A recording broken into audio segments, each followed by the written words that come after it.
are here at the Thomas Zimmer Championship Cross Country course, home of the Wisconsin Badgers and site of the 2018 NCAA Division I Cross Country Championships.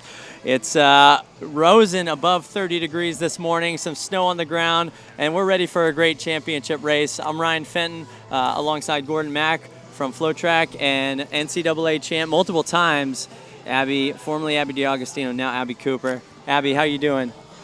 Doing good. I'm getting nervous. I really am. This is when the pre-race jitters are alive and thriving right now, so it's a good moment. Gordon, we've been following this all year. You've been at many of the competitions leading to this. Questions are going to be answered soon. What are you thinking about? I think it's interesting how the snow is just going to affect everything. I think the snow, no one think that. You think about what people did during the regular season at Nuttycombe, at pre-nationals, at your conference championship, when they're on nice little golf courses, flat course, no wind. But when you add in the elements, you add in the snow, the cold, it's going to affect people negatively and even positively. Teams like from the mountain area, like the BYUs and NAUs, they could take advantage of this. Could this hurt the California schools, the Florida schools? This is going to help a team like Syracuse. I mean, they love the snow there. So it's going to be interesting to see how this weather affects these teams on both the men's and women's side. So as we get ready for this championship race, some favorites out there, some big storylines with the New Mexico women trying to win their third title in 4 years. You have defending champ from New Mexico, Edna Kurgat, trying to defend her title, but her teammate, Wayne Kaladi, has been on a tear. So, Gordon, as we talk about some of these individuals, who do you see as some of the favorites out there today? Obviously, you got to look at the New Mexico duo up front in Kaladi and Kurgat, but you got to look at the entire top 10 of women, all very strong. Obviously, Monson 3, Ostrander 4, Danny Jones 5. Dorcas Wasik, ranked number 6. We haven't talked about her much, the junior out of Louisville. You got the Oregon athlete Jessica Hall, ranked 7th. Elise Cranny, who is Abby Cooper's sleeper, ranked 8th. Erica Burke-Jarvis of BYU, ranked 9th. And then also another New Mexico Lobo, Charlotte Prowse, ranked 10th. So, Abby, anyone stand out here for you in ones that you're looking forward to seeing the most? I list her as my top 3, but Ali O is someone that I've actually personally competed against, in the 2016 Olympic trials, and she's just got grit, and she has this fearlessness about her. I mean, she competed there as a freshman, so to have 2 more years of experience under her, and she's from Alaska. These are her conditions. She loves it. Yeah, it's gonna be fun to watch. Now, when we take a look at the team competition, the Lobos, as I mentioned, trying to defend their title and win their third in 4 years, but there's been a lot of teams up in the mix this year, and really it's a race of 6 teams, Gordon, and often we don't see it that deep where that many teams could contend for the title. Yeah, the order of the top 6 can be in any order. You could see New Mexico get 6th. You could see Boise State get 1st. It's going to be crazy, but we're pretty sure, unless chaos happens, one of these 6 teams will be your 2018 champion. Now, when we talked about dynasties on the show, New Mexico trying on the pre-show, New Mexico is trying to put their name in the hat to have a dynasty here in the years 2015 to 2020, and that will be no easy task. So we're getting ready for this race to get underway. And the start is scheduled to go off here in any moment. The runners are on the line. And this is where, Abby, what are the nerves and the thoughts going through your mind when you're on the line of this race? This moment is really all about composure. The environment produces just so much adrenaline for you. You don't need to do any sort of hyping yourself up. Really, it's just quieting, I think, the environment, drowning out the noise and getting in your zone right here. So there they are on the course, lining up. You see that snow They blew dry the start line to get the green grass, but now they go right into the snow here, and we are off. So the 2018 NCAA Division I Cross Country Championship women's race is off, and man, it looks like just a nice white carpet out there. Right. These athletes are going out after, and we talked a little bit about the conditions. What will the weather mean to this race? How will it change the dynamics? Abby, when you wake up in the morning, you see conditions.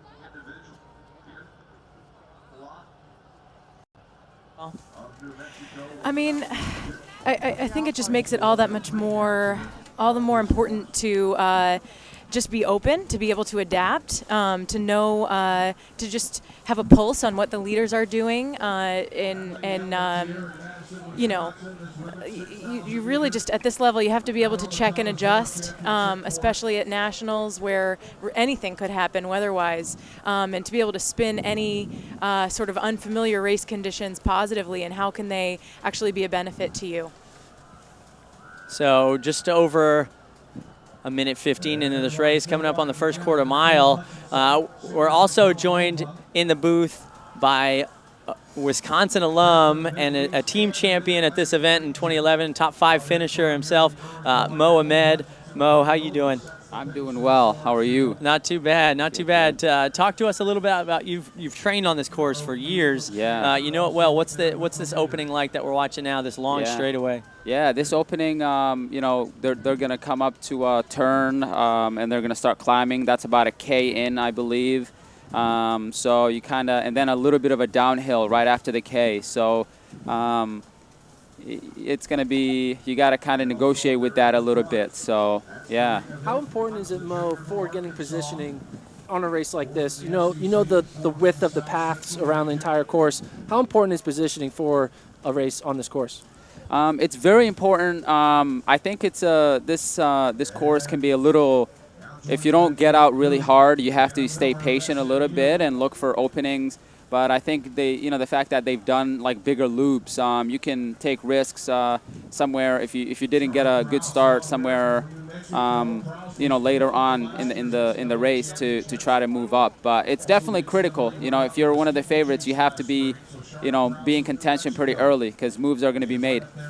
So we see leaders up here as they're starting to shape up a little bit and things are stringing out.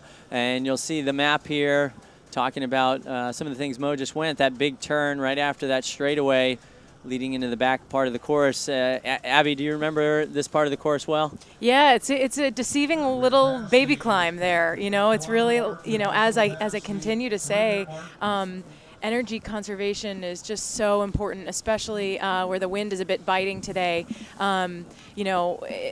If I'm out here, I'm thinking I'm just going to hide and have this quiet confidence, just in an awareness, just a 360 around me, who's where, and just making sure I'm keeping my eyes peeled on those main players and in the pack. There you see the lead card coming through. A lot of fans out here today. This course, great for spectators, easy to get around, so you should see it pretty packed most of the way through. And it looks like maybe on the left, is that Anna Rohrer from Notre Dame? I believe so. Mm-hmm. Anna Rohrer, a name that we didn't really talk about, but has been up in the top of the NCAA ranks for a number of years. Looks like might be Villanova there with a few up front. So we talked about them. Kind of a quiet team in the mix of that top 6 we said that have a chance on that podium today. See Alio there in good position up front. That orange. Still, though, you would think that maybe Wayne and Edna would want to make a strong move early. You see the top 10 individuals rank going into this race, but looks like Wayne and Edna starting conservative here 4 minutes into this race. Yeah, so no one taking that big jump out early on. Are you I think surprised? It's super wise. No, I mean, I think it's smart. I think that, on a day like today, I wouldn't even want to be in that front line of action, never mind out leading by myself. You want to be kind of in that, like, second or third wave there, or line, I should say. just making sure you have the ability to move when needed. You're defending your territory, but you're also not fronting that wind. I see defending champ Edna Kurgat back about 1 or 2 rows back, a little bit behind Ali Ostrander. So she's up there. I know Coach Joe Franklin said yesterday about his Lobo women, as you see our past individual champs, Kurgat the defending. But he said, you know, what our message to our ladies is, as you see Wayne and Kaladi there on the left in the middle, is find turquoise and run with your friends. Have fun out there. So when you see the turquoise uniforms, that's the defending champs, New Mexico Lobos. And you see two of them up front right now. So Ostrander, Rohr, see BYU up there. And we're coming up to about 6 minutes into this race. Yeah, when they exit these woods, they will be hitting that 2K split. So it's definitely conservative here. You can see they're entering that backwoods area. And as soon as they exit that backwoods, they'll be hitting that 2K marker. And we'll get a really feel of where the early team leaders are after a third of the race. And still Rohr up front. Kaladi now a clear third there behind Alio. So Kaladi there putting herself in pretty good position, Abby. Yeah. Oh, yeah, I see her coming on. A little bit of jostling over there on the right. They're just getting ready to have their spots secured. Some Oregon movement over there. Yeah, you see 2 from Oregon and also 2 now from Stanford. You can see Fiona O'Keefe and Elise Cranny. See Sharon Lacady from Kansas in there, one of the top in the nation, top in the Big 12. So Texas, NC State, SMU, great shot. And they're about to come across this 2K mat. And looks like Oregon has the unofficial team lead through 2K. Sarah Rohr with the individual lead there. But Oregon, 157, Colorado, 185, Arkansas, 193, New Mexico in 4th in 251. So a lot, you know, it's early, so we'll see how this shapes out. Really, 4K split will be a little more telling, but it was Oregon with 2 in the top 10. Colorado had a great pack. They had 3 in the top 25 there with Danny Jones, Tabor Scholl, and McKay Morley. So, but look at that. A great shot of this field, and there's a little bit of break starting to form there in your top 25 or so as Kurgat and Kaladi lead New Mexico. Anna Rohr pushing the pace today with Alio right there coming off of a great West Region run. Fiona O'Keefe right there as well. And we haven't even mentioned her name yet, but Alicia Monson right there in about 5th or 6th, Mo. Yeah, she just kind of came into the front there. She might have been just tucking there, conserving energy. Saw that she threw her gloves out there. So game on. You know, game on. You know, this is interesting. Yeah. I just feel like the energy's building. They're all ready for some big movement. Ready to release it. You can see it in their faces. They're just looking around, staying awake. And you can tell that pace is picking up as that break forms from that top 20 to 30 to the rest of the field. You know, we've talked about New Mexico having the best top 3 in the nation. We see Kaladi and Kurgat up front, but haven't noticed Prowse yet, Gordon. Yeah, Prowse is in the back of that front pack. But the thing about New Mexico is their 4-5 are very far off. Ava Cohen at the 2K split was 95th, and Hannah Nutter, their 5 woman, was 121st. So Ava Cohen, their 4th woman, is already 10 seconds behind this front group. But again, they got 3 in this front group. That's a really good start to the race when you know you have 3 turquoise kits in that front 20. Yep. So you saw Prowse in that shot there a moment ago. Another team that was up in that top 5 was Washington. The Washington women, who we didn't talk too much about, but led by Katie Rainsberger. She's in the top 10 right now. So she's no stranger to being in the front of NCAA competitions. So we'll see how the Washington ladies shape up over this next K or so as we're coming up on 10 minutes into this race. As we see the map, we're looping back around about halfway through. Abby, what are you thinking about up front now? I'm just thinking this is pretty gutsy on Anna Rohr's part. You know, we saw her do it at the regional as well. This seems to be a tactic that she's not afraid of, to get up there and lead, and we just hope that you know, it won't end up costing her at the end to really to take it out in front of everyone. I'm still very surprised that this is. I would think at this moment, 10 minutes into this race, that Kaladi and Kurgat would have dwindled the field to maybe a group of 5 and make it honest. But it's now Ali O trying to push the pace. So it looks like Kaladi and Kurgat are deciding not to go from the gun, which is an interesting strategy because that's what worked at pre-nats. And it was just them and Sharon Loketti after 4K. So it'll be interesting to see if Kaladi and Kurgat race tactic works. Start making a move or not. I mean, Anna Rohr up front there running well. We should mention was 3rd here 2 years ago. So she's been very, very strong at the NCAA Cross Country Championships. She's trying to put herself in it today. But man, I love this pack right now. This is going to shape up to be a very exciting race as we're going to be coming up on the 4K split in not too long, as they kind of disappear behind there. Mo, as a former team champion, when you see that first 2K split, what do you? I mean, you guys obviously don't know the scores out there, but as you go into 4K and you're a little way halfway through a race, where are you feeling like your team needs to be, and are you checking around you?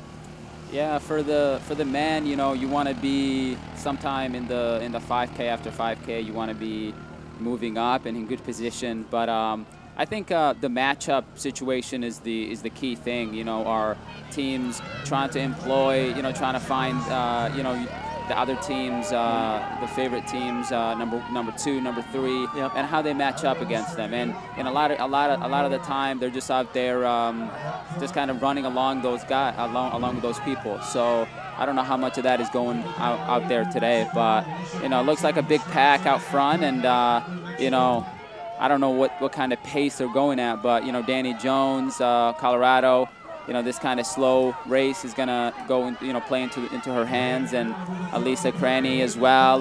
Those milers, they'll be licking their tops. So. Yeah, they are. Want to unleash that kick, and I agree with you. You got to think Oregon with the 2 up front there are looking at New Mexico and saying those 2 we need to be close to, and really we'd love to beat them. But if they want to have a chance, when you have those 3 New Mexico women up there, you got to think the Oregon women are keying off of them at this point in the race. Absolutely, I think so. This is where the race begins, man. I just get so excited seeing. I mean, I remember 4K was always what Coach and I would talk about. All right, this is where you start to just ratchet it up, very, very, in a calculated manner. Take advantage of the topography, build in some smart surges maybe around a corner, and really just try to gain that edge on your competition using the landscape itself, the turns, little hills. If you have it in you to give a surge in there, which this course does provide that. So we'll see if these women take advantage of it. And we're going to be coming up to 4K here in just a moment, as we'll have our next round of splits and team scores. It looks like they just crossed over, or here they are, about to cross over the mat. And we'll have those coming up in just a second. It looks like early on, it may be Colorado now moving into position. As you see some of the names coming through, you look at Stanford, you have 2 in the top 3 there, top 13. Oregon's got 2 in the top 20. New Mexico, you still see 2 in the top 5. And the Prowse was 16th out there, so they need her to be top 10, top 15. To make that team victory. So you see the small numbers in parentheses. That's the number of runners on the team that have crossed over the mat. So you have 7 runners out there. It looks like New Mexico's still waiting for 1 to cross over, but Colorado running super strong at the moment with 4 in the top 25, and they have 5 All-Americans. Their 6th is 48th. So they are in a super, super strong position. At this point, Gordon, this might be Colorado's to lose. I know. I mean, you look at this. It's a 60-point lead for Colorado. New Mexico's 4-5 are currently in 72nd and 77th place. So they both, in order to close this, they basically need to both drop into the 40s for their 4-5 in order for New Mexico to have a shot right now. So team scores at that 4K split. We mentioned Colorado at 80. There were 83 points. New Mexico at 140. Oregon at 146. So it's close battle for second. Then it goes to Michigan at 239. Stanford 272. Boise State at 274. Then you're going to have NC State, Notre Dame in 7-8, Wisconsin in 9, and BYU in 10. So Arkansas, a team we talked about, is back in 12th. Wow. Here goes Kaladi. And Villanova, another team we talked about. Whoa, the big move here as we talk about Villanova is Winnie Kaladi, 15-minute mark, makes her move. Abby, is this the move to the finish? Oh, absolutely. I mean, this is her way. This is the Kaladi move. You know, she knows exactly what she's doing, and she can afford to make that move at this point in the race. And really, I mean, it's just, you know, the aim of those 8-10 ladies behind her to just keep her in contact.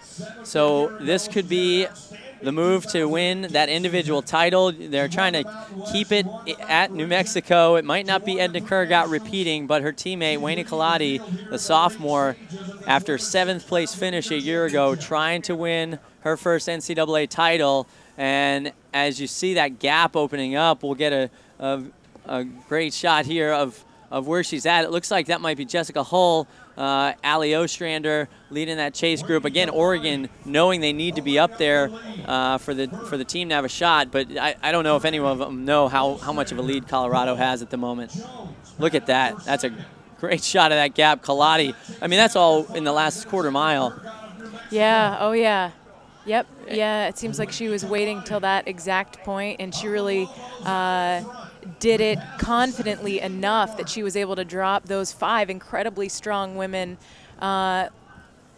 who look like they're keeping her focused. Yeah. You know, we'll see if they get to close that gap or not. So up there, it's Kaladi in second right now. It's Erica Berg of BYU. You have Alio, you have Jessica Hull up there. It looks like you have Elise Craney starting to drop off just a little bit. And then in 7th, it was Edna Kurgat. So that might be Danny Jones up there in the mix also. And Monson behind Kurgat there. You see them about to catch Elise Craney. And Anna Rohr still up there close to the top 10. So watch out. There's Danny Jones in the dark uniform, the 55 bib. You know, when you're in the chase pack, Abby, and a move's made like that, how do you keep yourself calm? And are you thinking I still have a chance, or is it a race for second?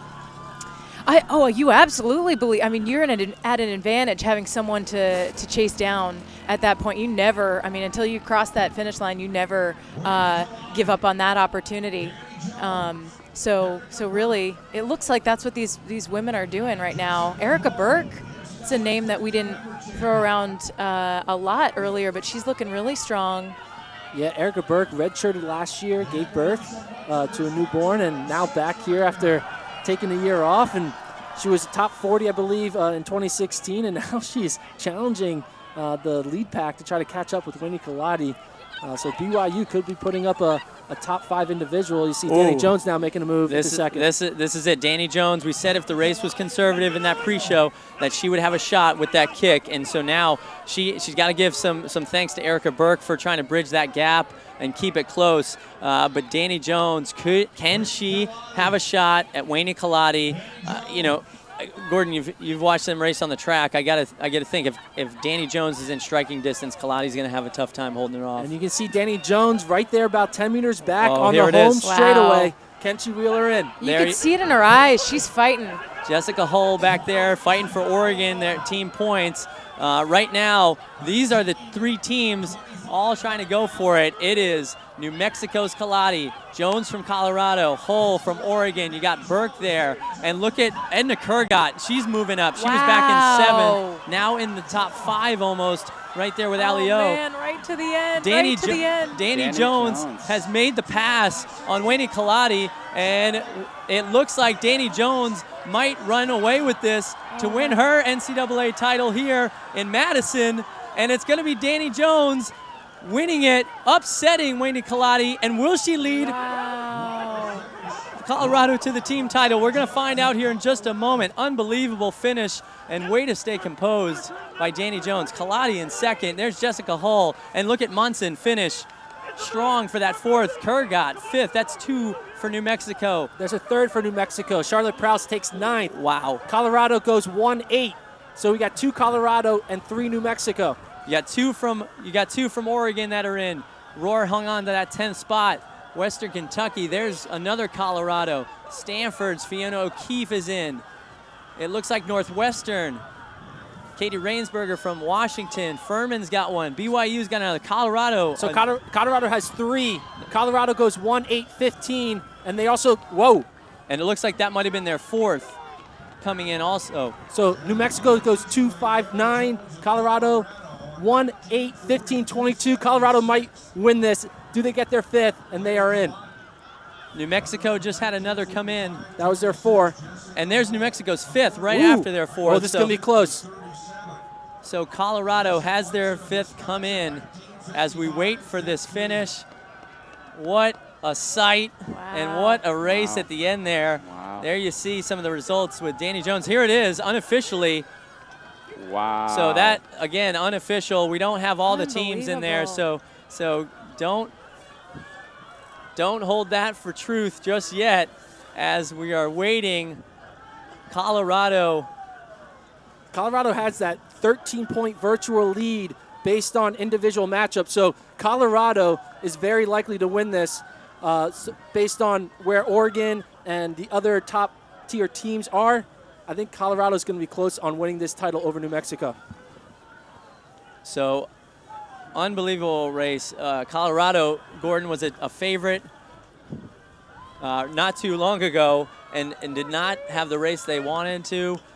This year they've come back and put their runners in position. And man, from really that second split, there was no looking back, it looked like. Yeah. And that lead is growing for Colorado as more teams come in and displace New Mexico's 4 and 5. Colorado now with virtual 30-point lead, but we'll see when we add in the Oregons and the Arkansas and the other top teams. And there we go. Colorado looks like to unofficially have won this by just about 35 points.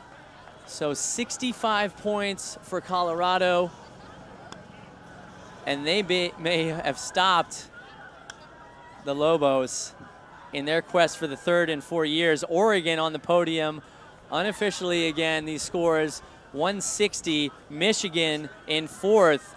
You know, we talked about the 6 teams that had a chance for that podium and potentially a win. And at the very end of that pre-show, Kevin said, watch out for Michigan. We haven't talked about them. And they may have just found themselves on the podium there. Abby, Pretty incredible. I was just going to say, you know, another team with what looks like an individual and team title, but did we know we'd be talking about Colorado here and not New Mexico? You know, I had them as my number 2. I had Oregon as my favorite today, but man, Colorado, conditions looked like to play into their hands. They ran very, very comfortable and calm, it looked like. You know, and I think Abby and Mo, both of you guys said at some point, you gotta stay comfortable and relaxed in this race, and don't let things get too crazy. And it looked like Colorado did that throughout that race. Yeah, yeah. Absolutely.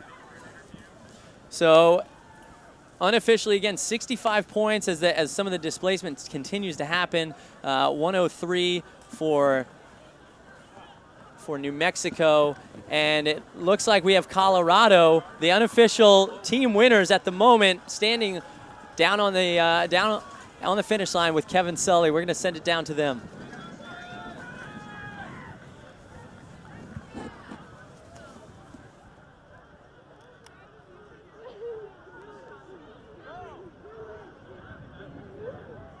Here with the Colorado Buffaloes, the jubilant Colorado Buffaloes, individual and team champions. We'll start with you, Danny. This has to be beyond what you expected. This is incredible. We were just talking about the 2000 team that won the individual and the team title here 18 years ago, and we did it again, and it's unbelievable. Individually, Wayne made that big move. Yeah. Did it play a little bit into your hands that she waited about 15 minutes to go? Did you expect her to go a little earlier? I did expect to go earlier, but Anna always does a tremendous job keeping the pace honest, and so did Allie. So I just my goal is to just give myself a chance and to stay in there, and yeah, it worked out. It worked out well. Track title and now cross country. You've spoken before about how you want to be a versatile runner. I think this affirms that. Yeah, I never thought I'd get an outdoor title before or after cross titles. It's kind of unbelievable, and yeah, it's so special. And McKenna, really strong run for you. What were you seeing out there? Oh, I just stayed back a little bit. I fell at 1K. Actually got stepped on, but other than that, I was just watching Danny, and I kicked at the end because I saw my teammate winning. I never kick until I kicked, and yeah, I didn't really know where it was. You guys started off the season so strong, winning on this course, but then you didn't win conference, and then you didn't win your region. How did you get it all back together? I think we just all love each other so much, and I think just the strength we have and our bonds we have, we're going to do it out there for each other. So I was dying, but I was like, I'm not giving up now, so just for these girls, so yeah, yep. When you woke up this morning and you saw the snow, what did you guys think? We were so excited. I was like, oh my gosh, this is amazing! I looked at our window and I was like, Val, it's snowing! And I shot up out of bed and I was like, oh my god! it was like a white Christmas for us. Yeah. Perfect weather for you guys. I'm guessing you're planning for virtually everything? Yeah, definitely. All season we want the hardest conditions. We want the winds, we want the snow, we want everything. So we woke up and we're all happy this morning. Yeah. Colorado gets the individual and a dominant team win for the Buffaloes. Guys, back to you. What a finish and what emotion there at the finish line there for the Colorado Buffalo. And unbelievable stat there that Danny Jones mentioned. She knew it. She said 18 years ago we won the team title and had the individual title. That was Kara Goucher back when it was Kara Grass-Wheeler. So really, really special moment for Colorado. And you know, Abby, you've been at that stage. What were you thinking when you saw the emotions from those ladies? Yeah, I mean, this is it's just such a privilege to have a front seat to see, yeah, just the rawness there. And, you know, one of the gals said, we just love each other so much, and that makes me smile because that's how you win as a team. That's how you do something really that makes a statement, and it's what they did today. Mo, what did you remember about, you know, what memories came to mind when you watched them, when you guys won the team title? Yeah, that was very familiar emotions, similar emotions that we had when we won in 2011. Lots of screaming, lots of, I don't know, I'm not going to admit that we cried, but, but you know, same kind of emotions. It's a relief. It's, you know, it's something that you work for, and I'm sure they believed in themselves throughout the whole year, so that whole pressure was on them. So it's good to see them win. And, man, Danny Jones, just an incredible talent. You know, definitely going to be one to be reckoned with for quite a while. So really awesome. And looking outside of, obviously, Colorado, again, the team and individual title, there's some 3 other teams that should go home happy with some hardware. New Mexico, still a strong, valiant effort, gets second. They put their 3 in the top 10. Ava Cohen was 43rd, their number 4 woman, and Emily Martin was 55th. Hey, and we got to say, 59-second spread for New Mexico. I think we talked about them being, if they were under 80 seconds, they'd have a shot. I mean, that was their best race team-wise of the season. So, you know, hats off to New Mexico. Colorado just came out here and did something a lot of people weren't expecting them to do in such a dominant way. And then Oregon taking 3rd. They were in contention to win a team title, but I think they'll be happy to coming home with another trophy. Jessica Hall takes 3rd overall. Pizik with another strong finish, gets in the top 15, and they put their top 5 all in the top 91. Susan Ajore, the JUCO transfer, she's more of an 800, 1500-meter runner. She gets 91st. Yeah, and I think, you know, Ajore has had some great races the last 2 races out, and I think that was the difference for them today, you know, where they maybe would have had a shot at that number 2 spot. And the team of the meet, I would say, is the Michigan women. We didn't have them in our top 6, and they come out and get podium, led by a freshman, and Camila Davray. Avery Averinson was 38th. They had a strong pack. They were just all together. So the Michigan Wolverines, once again, on the podium. Big ups to those top 4 teams. Yeah, and after that, your top 10, Stanford was your 5th spot. Boise State, led by Ali Ostrander, in 6th, was in 6th. You had BYU in 7th, Wisconsin 8th, Michigan State in 9, Arkansas in 10, and you'll see all those team scores on the board. And look at that crowd out there, Mo. How many of those guys and women are Wisconsin alum? Probably all of them. But I'm sure a lot of the neighboring universities around here showed up. So, you know, this is quite the crowd for sure. Cool.